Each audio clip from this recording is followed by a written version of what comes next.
But Gwyn refused to go until he had helped his grandmother to sweep the debris from the floor. They gathered the dying plants and put them in water, dusted the furniture and straightened the pictures. Gwyn picked up the torn pages and replaced them in the books, before his grandmother tenderly arranged them into piles again. He sifted out the broken china, and she put it in order, ready for gluing. After a while, the room began to come to life again, but the canary still lay quiet at the bottom of its cage, its neck bent and its eyes closed. "It could do this?" Gwyn asked, staring at the broken bird. "It could do worse," Nine replied. "Go on now, and take this." From beneath the cushion on which she had been sitting, she withdrew the black book. "I kept one thing safe, you see," she said. "I knew you would need it." It was dark when he left the cottage. The water was not so deep, and the thunder had rolled away, and there was a strange turbulence in the air that disturbed him.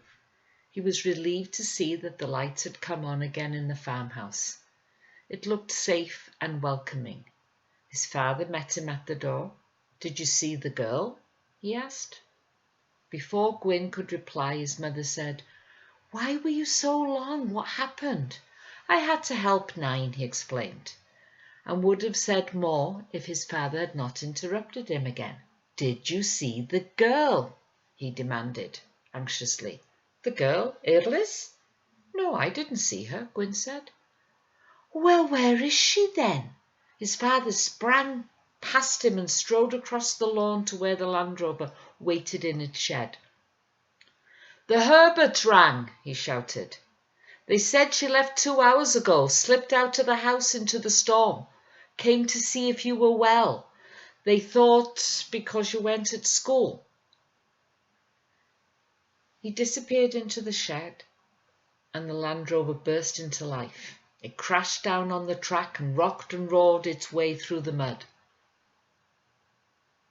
2 hours, Gwyn thought, and in the storm? Can she have fallen somewhere? I didn't see. In the kitchen, his mother had laid 4 soup bowls on the table. "Your dad'll find her," she said, when she saw Gwyn's worried frown. Gwyn was not sure.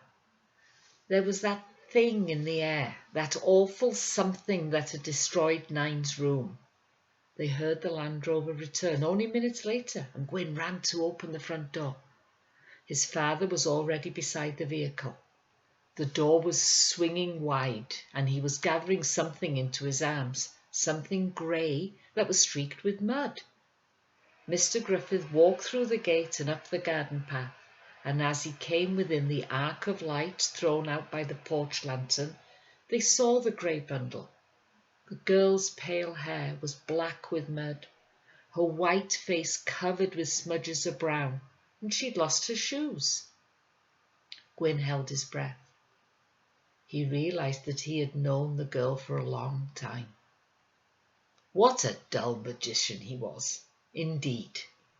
Not to have understood just because her hair was pale and her face was white. "I found her in the lane," Mr. Griffiths said. "Just beside the Lloyd's wall. I can't think how they didn't see her. She's unconscious, the cold probably, but I can't see any broken bones." "I'll ring Dr. Vaughan." Mrs. Griffiths ran to the telephone in the kitchen. "She's staying here, Glenys," her husband called after her, "in Bethan's room. I'm not having them take her from us." He carried the girl upstairs, and Gwyn followed, mopping at the drips with a paper handkerchief. When Mrs. Griffith had finished on the telephone, she ran up and covered the pillows with a towel. Then they gently removed the sodden grey coat and laid Eirlis on the bed. They stood around the bed and, without saying a word, without even looking at each other, they knew they had all seen the girl lying on the bright quilt. They had seen her there before, long ago. They knew that Bethan had come back.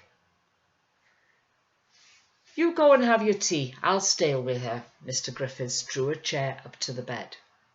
Gwyn did not move. Don't worry, lad, his father said. It's all over now.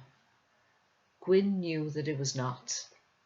He could not eat. He took the torch down to the gate to watch for the doctor's car and saw something black lying there beside the hedge, all huddled in the mud. Gwyn bent down and picked up poor Long John's limp body.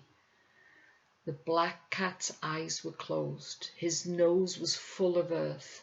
His 3 good legs had let him down at last, and he had drowned, unable to escape the malice of the storm. Who do you think you are, you thing? Gwyn screamed into the night. I'll get you. Just you wait.